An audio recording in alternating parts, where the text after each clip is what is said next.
लोगों से थूंग थूंग चीख कर बोला, ए चला जा यहाँ से, पहले ही मेरा दिमाग खराब हो रहा है इस शोर से। मैं तुझे क्यों बताऊं, दफा हो जा। तुझे बता के मैं क्या करूंगा, तू क्या ही कर लेगा। बस मेरी पावर काम करने लगे, एक एक को चुन चुन के मारूंगा। राइस स्टार स्पीकर का रिमोट हाथ में पकड़े हुए कहता है, अगर तूने सच नहीं बताया तो जिसमें से ये आवाज आ रही है उस स्पीकर की आवाज और बढ़ा दूंगा, इतनी बढ़ा दूंगा कि तेरे वजूद के ही चिथड़े उड़ जाएंगे। बहुत बोल रहा था ना कि क्या कर लेगा, देख मैं ये कर लूंगा, चल अब जल्दी मुंह खोल। थूंग थूंग दर्द से कांप गया। नहीं नहीं, मुझे माफ कर दो, स्पीकर की आवाज मत बढ़ाना। मैं सब बताता हूँ कि मैं आवाज करने पर लोगों की जान क्यों लेता हूँ। थूंग थूंग जमीन पर घुटनों के बल बैठ गया। दरअसल मेरा नाम थूंग थूंग है, मैं इस गांव का नहीं था। मैं यहाँ JEE का एग्जाम देने के लिए रहने में के लिए कमरे की तलाश करते हुए इस गाँव आया था। एक रूम मुझे मिल भी गया। कल मेरा एग्जाम था, इसलिए मैं रात को अपने कमरे में बैठकर पढ़ रहा था। मेरे लिए वो इम्तिहान मेरी जिंदगी था। पर मेरे रूम के बाहर गांव के सरपंच के कुछ गुंडे बेटे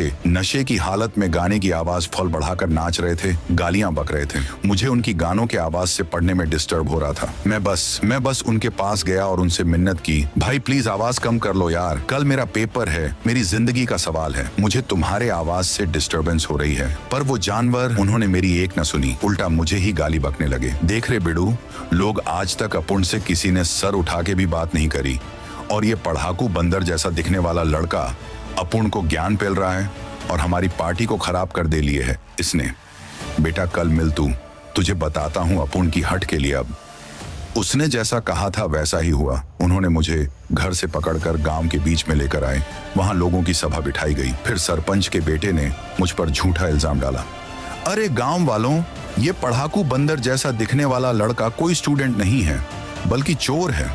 साला कल रात 1 बजे मैंने इसे एक घर पे चोरी करते वक्त रंगे हाथ पकड़ लिया हूँ। मैं तो कहता हूँ इसे चोरी करने में, जुर्म में दर्दनाक मौत दे। गांव वाले भी उसके बहकावे में आ गए और उन्होंने सरपंच के बेटे का साथ दिया।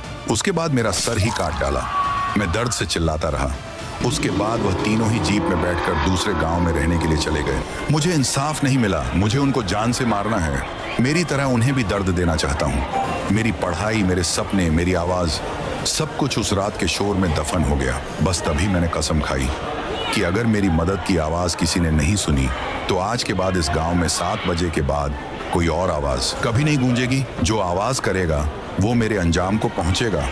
राइस स्टार की आंखें भी नम हो गईं। ये तो सरासर जुल्म था। उसने स्पीकर की आवाज धीमी की। थूंग थूंग, तुम्हें इंसाफ नहीं मिला, पर तुम्हारा बदला भी अधूरा है।